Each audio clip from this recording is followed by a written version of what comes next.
So hello everyone, Ben Williams. If you're tuning in real time, you saw last episode, or in the field video rather, on this Labor Day weekend, we were looking at the worst of the worst when it comes to food plots, and this is actually phenomenal. I mean, this is what you want planting end of July.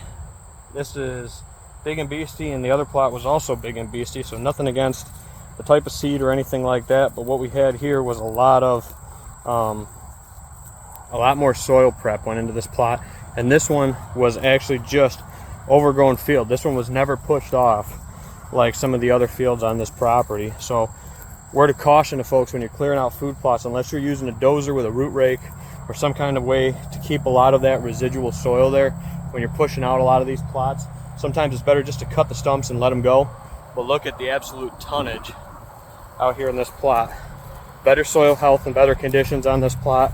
We still do have a fair amount of duff, so I'm not saying we planted completely with full-on tillage, but I mean, look at this gorgeous food plot. So this was all goldenrod last year where I'm standing.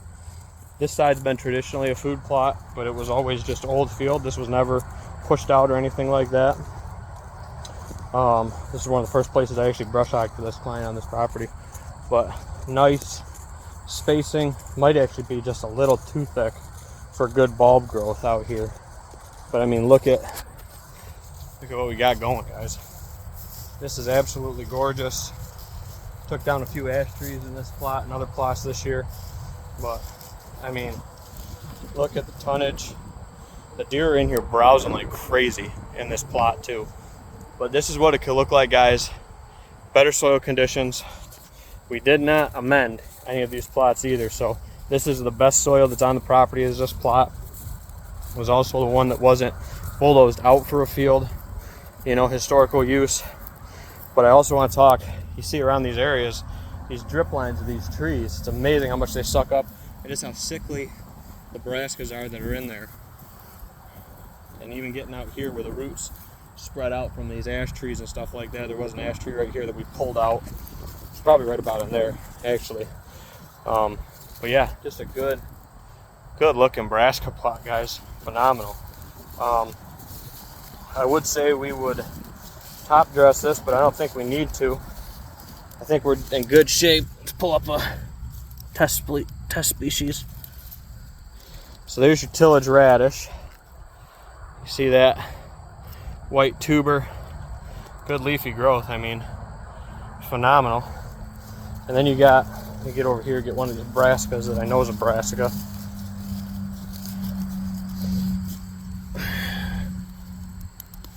Another. So there's your purple top turnip. You see a little bit of the leaf difference, more of a rounded leaf, not as variegated. Purplish top to it. That's more of your purple top turnip varietal. And then obviously we got our tillage radish on this one. There. But you see that little J rooting? I think we still do have some compaction issues out here on this plot. That's what I'm worried about on some of these fields, is just they've never been tilled. So even with light tillage, they're just not responding very well. And I think the young seeds are having a problem pushing down into that soil. But this one, we worked it up really nice. Got a really good depth on this field. And got some nice, really nice growth to it. You can see a little bit longer stem on this. A little bit more variegated on the purple top. But really nice looking plot, and this thing will be dynamite this year going forward.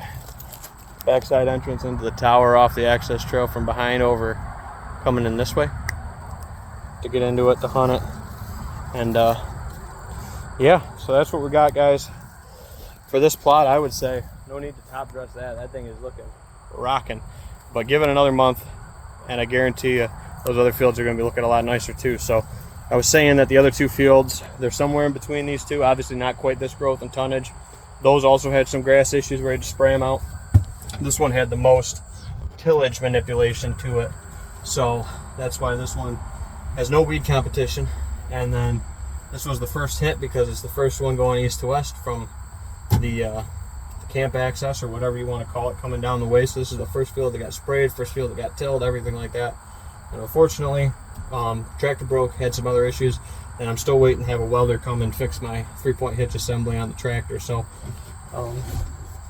it's not all sunshine and rainbows out here. Even when you're working on friends, clients, or your own, stuff breaks, and then you got to fix it or adapt. And that's what we're doing in the other plots. More tillage radish and more cereal grains here Labor Day, filling out the tonnage. But this one's going to be unbelievable for the amount of tonnage this is going to provide in this plot. So hopefully in the next few years we can get these plots turned around and we'll have more of them looking like this. But we got to get back to our basics. We got to do cover crops of cereal grains and probably spring plant oats, probably spring plant tillage radish, oats, and buckwheat is what we're going to suggest to this client. So I'm going to try to get a second planting on it next year for cereal grains and turnips and radishes.